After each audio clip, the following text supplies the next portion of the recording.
So guys, welcome back to another episode of my vlog, and today I'm just gonna be making a confession to you guys.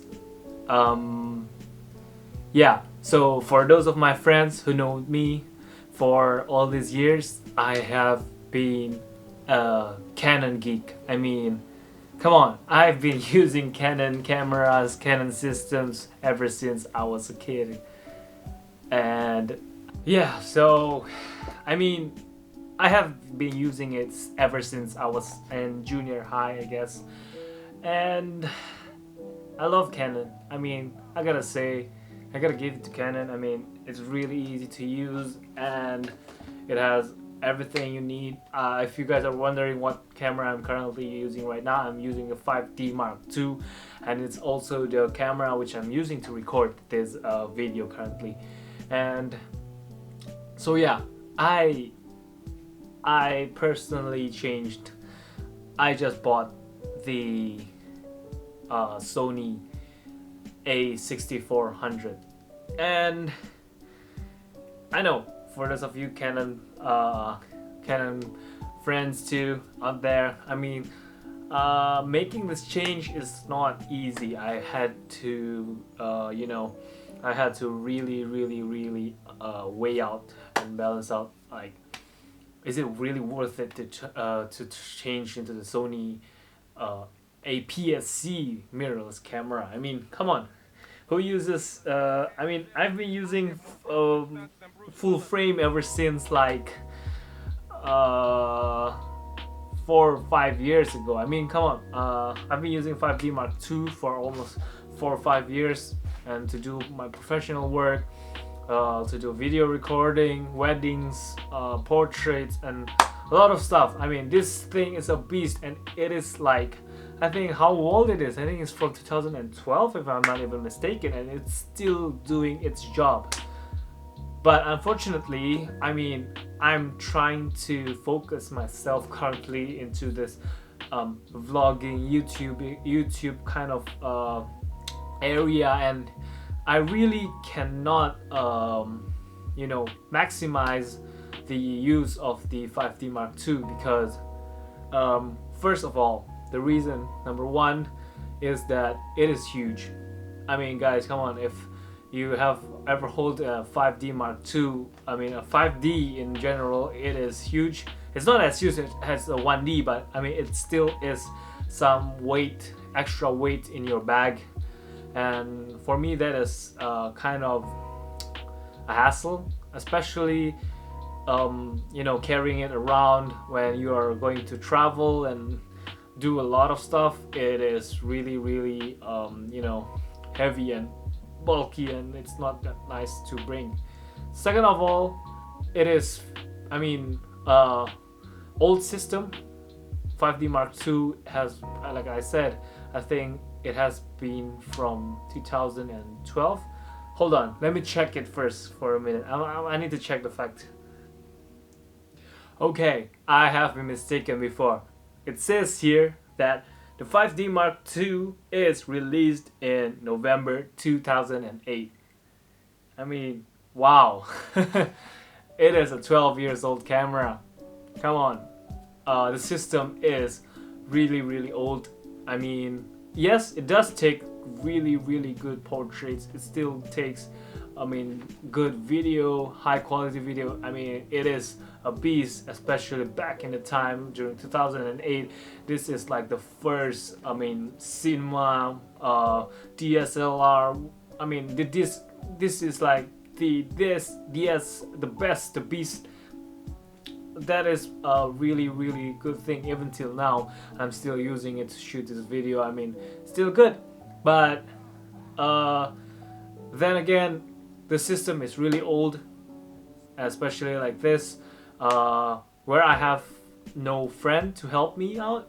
It is really hard to make sure that it's autofocus, because it doesn't have autofocus on video. Like currently right now, I cannot see whether I am in focus or not. I'm not even sure if I'm in focus or not.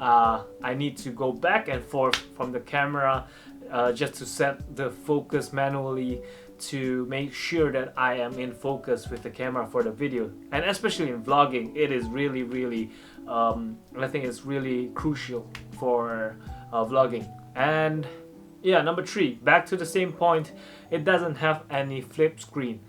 I mean, Mark D, 5D Mark II, and all the 5D lineups up till now doesn't provide any flip screen.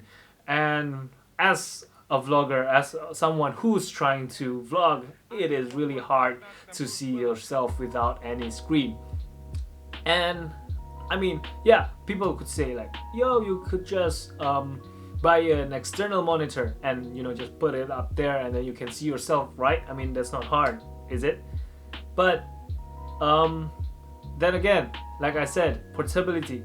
I mean, it's very hard. It's not portable to bring those kind of monitors out with you. Come on, I mean, it is really still hard and heavy to bring all those together, I mean, in one setup. And when you go out and when you travel, I gotta say, it's so hard. It's really inconvenient for me to just bring out all of this. And you know, number 4, it comes to number 4. With all this being said, you know, bringing this huge camera, this microphone, I mean, and all this other stuff, it just brings a lot of attention. And I mean, it's kind of good. I mean, people out there are like curious on what you're doing. Oh yeah, this guy's out there bringing his camera and stuff. But it is also kind of the thing which at some parts of the place, especially because I'm shooting in China and there's a lot of places which they don't allow you to shoot. So every time you bring this camera in, and they're gonna be like, oh no, you can't go in, you are not allowed to bring this camera in, and blah blah blah. I mean, it is yeah, I mean, I think that's also a negative point for me. So that brings me to the Sony. I mean, Sony has been always, I think they have been always in the forefront for mirrorless cameras, and their cameras are so small, and you know, their cameras are so nice and small. Even their full frame cameras like the A7 III, A7R4, which is the newest one right now out in the market, it's also small. I mean, it's at least smaller than my 5D Mark II. But again, why I chose to buy the A6400 is because I've researched a lot in the internet, and you know, there's like the A6600, the newer ones, and I think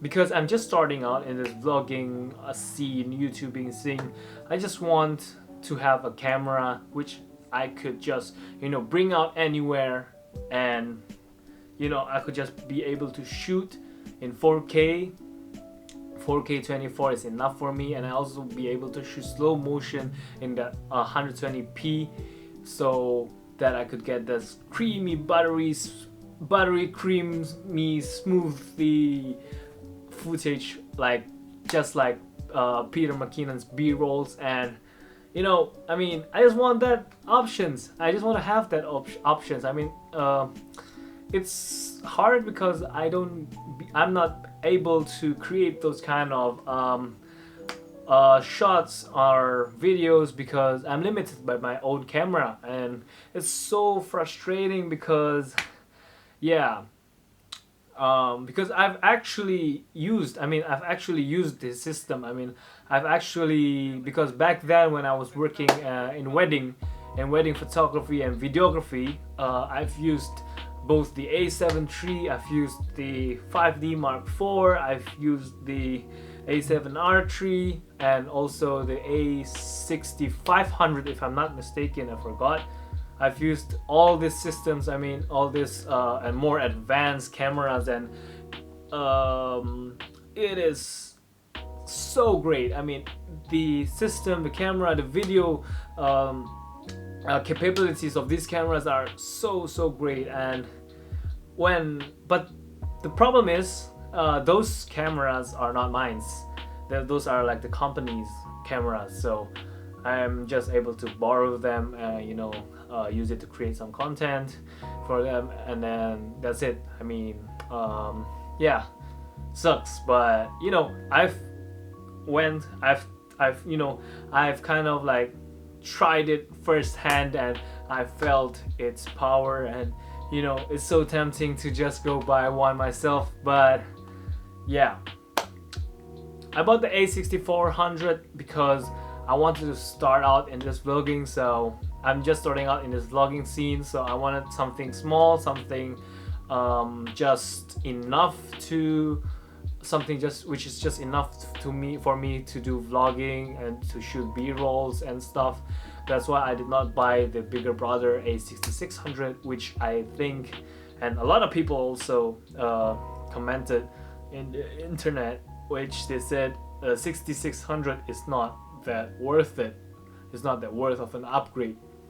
So I don't know what you guys think. Do you think my purchase decision on the A6400 is better compared to the 6600, or maybe you guys think that my whole purchase of the A6400 is bad? Just let me know down in the comments below, guys. I want to hear what you guys think about my decision. So I'm still gonna be using my 5D Mark II. I mean, he's been with me for quite some time right now, and he's also helped me get back my investment a lot. And I mean, I'm still gonna be using my 5D Mark II to shoot portraits and a lot of other maybe events and stuff, because I mean, it still is a really good camera. It just is, I mean, old. Simply speaking, it's just old.